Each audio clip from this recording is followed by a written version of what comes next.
In 1960, South Korea was poorer than Ghana. The average citizen earned less per year than someone in Sudan. There was no Samsung making smartphones, no Hyundai exporting cars, no K-pop, no semiconductor dominance, just rubble, poverty, and a country that every economic model said would stay that way forever. 60 years later, South Korea is the world's 10th largest economy. It went from subsistence farming to building the chips inside your iPhone faster than any nation in recorded history. This wasn't luck, and it definitely wasn't the free market. Here's what makes South Korea fascinating. Most countries that tried to industrialize the way Korea did ended up as catastrophic failures. State-led economic planning usually produces disaster. Central planning collapsed the Soviet Union. Import substitution bankrupted half of Latin America. The list of governments that tried to pick winners and losers is long, and the list of governments that succeeded is basically one country long. So what did South Korea do that everyone else got wrong? And more importantly, could anyone actually replicate it today? Or was this a one-time trick that only worked under very specific circumstances that no longer exist? Let's go back to where this begins. 1953. The Korean War just ended. The peninsula is split in two. The South has no natural resources, no industrial base, and a population that's 80% illiterate. North Korea actually has better infrastructure at this point because that's where the Japanese built the factories during colonial occupation. South Korea's entire economy is agricultural, and even that barely functions. GDP per capita is $67, not a typo, $67 per person per year. For context, the average American at the time earned about $2,000 annually. South Korea was 30 times poorer than the United States and received more foreign aid per capita than any country in the world just to avoid mass starvation. Every credible economist looked at South Korea and saw a permanent aid case, a country that would depend on handouts indefinitely. The idea that it would become an economic powerhouse was laughable. Then, in 1961, General Park Chung-hee takes power in a military coup. Park is authoritarian, ruthless, and has an obsession with economic development that borders on mania. He looks at Japan's rise and decides South Korea will do the same thing, but faster. Here's the plan, and it sounds completely insane. The government will choose a handful of large companies, give them enormous loans at artificially low interest rates, protect them from foreign competition, and order them to export products to the world market. If these companies succeed, they get more loans and more support. If they fail, they're cut off. It's capitalism with a gun to its head. These companies become known as chaebols, family-controlled conglomerates that would grow to dominate every sector of the economy. Samsung, Hyundai, LG, Daewoo, SK Group, a handful of families that would become wealthier than entire provinces. Now here's the part that shouldn't have worked. The government didn't just hand out money and hope for the best. Export targets were mandatory. If Hyundai wanted government support to build cars, they had to prove they could sell those cars overseas, not someday, immediately. The state acted like a venture capitalist with unlimited patience for losses, but zero tolerance for companies that didn't grow. In the 1960s, South Korea starts with textiles and wigs, literal human hair wigs exported to the United States. It's unglamorous, low margin, and requires almost no technology. But it works. The country earns foreign currency. Those earnings get reinvested into the next tier of manufacturing: shoes, basic electronics, steel. By the 1970s, Park makes an enormous bet. He decides South Korea will build ships, massive commercial vessels that require precision engineering and billions in upfront capital. The country has never built a modern ship. It has no expertise. International bankers call it economic suicide. Park doesn't care. He directs state-owned banks to loan Hyundai Heavy Industries $80 million to build the world's largest shipyard in Ulsan. Hyundai has never built a ship either. They learn by doing. They hire European engineers, reverse engineer designs, and work 16-hour days.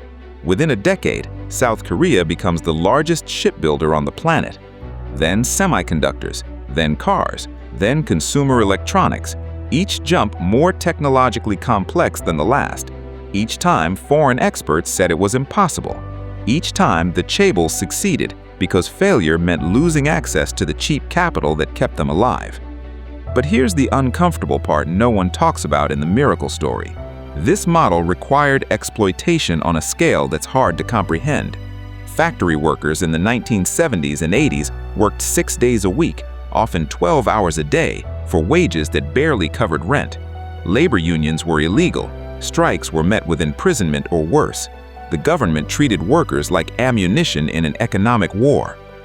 South Korea also had what most developing countries don't have, an existential enemy 30 miles north of the capital. North Korea wasn't just a rival, it was a constant reminder that failure meant invasion. That threat created a level of national unity and willingness to sacrifice that's almost impossible to replicate.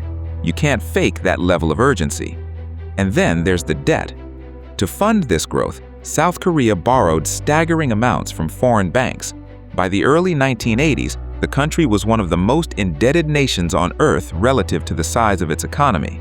One bad recession could have triggered default and collapse. The tightrope was incredibly thin. In 1997, that collapse almost happens. The Asian financial crisis hits, and South Korea's economy implodes in the matter of weeks. The currency loses half its value. Unemployment triples. Daewoo, one of the largest chaebols, goes bankrupt. The government has to accept a $58 billion bailout from the IMF, the largest rescue package in history at that time. Here's the twist. The crisis forces South Korea to do what it should have done decades earlier: open up the economy, reduce chaebol dominance, allow foreign investment, improve corporate governance. All the free market reforms that economists had been recommending for years finally happen, but only because the country had no choice.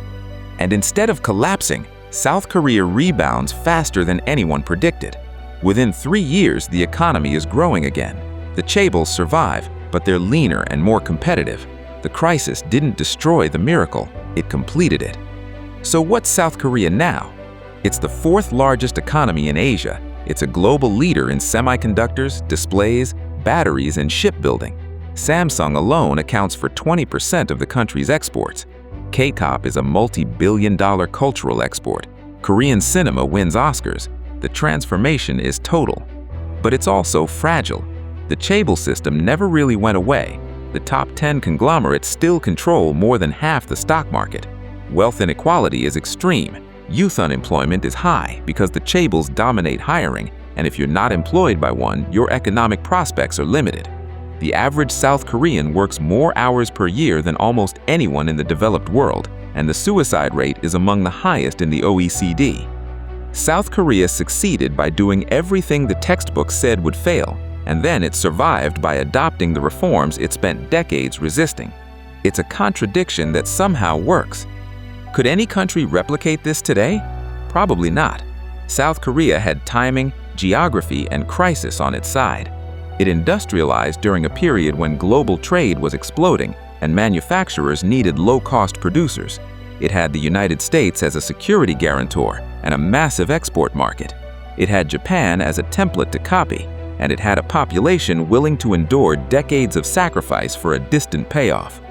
Most importantly, it had authoritarian control during the critical growth phase, which allowed the government to override short-term political pressures and make decisions that democracies struggle to make. That's not an endorsement of authoritarianism, it's just the reality of how South Korea's model worked. The miracle wasn't inevitable. It was a high-stakes gamble that almost failed a dozen times and only succeeded because the alternative was unthinkable. South Korea didn't become rich by following the rules. It became rich by breaking them in exactly the right way, at exactly the right time, and then changing the rules before it was too late. Whether that makes it a model or an exception is still up for debate. If you thought South Korea's story was incredible, imagine what other impossible countries might achieve if they dare to break the rules. Hit subscribe and turn on notifications, because in the next video, we'll uncover another nation that defied every expectation and rewrote the rules of wealth.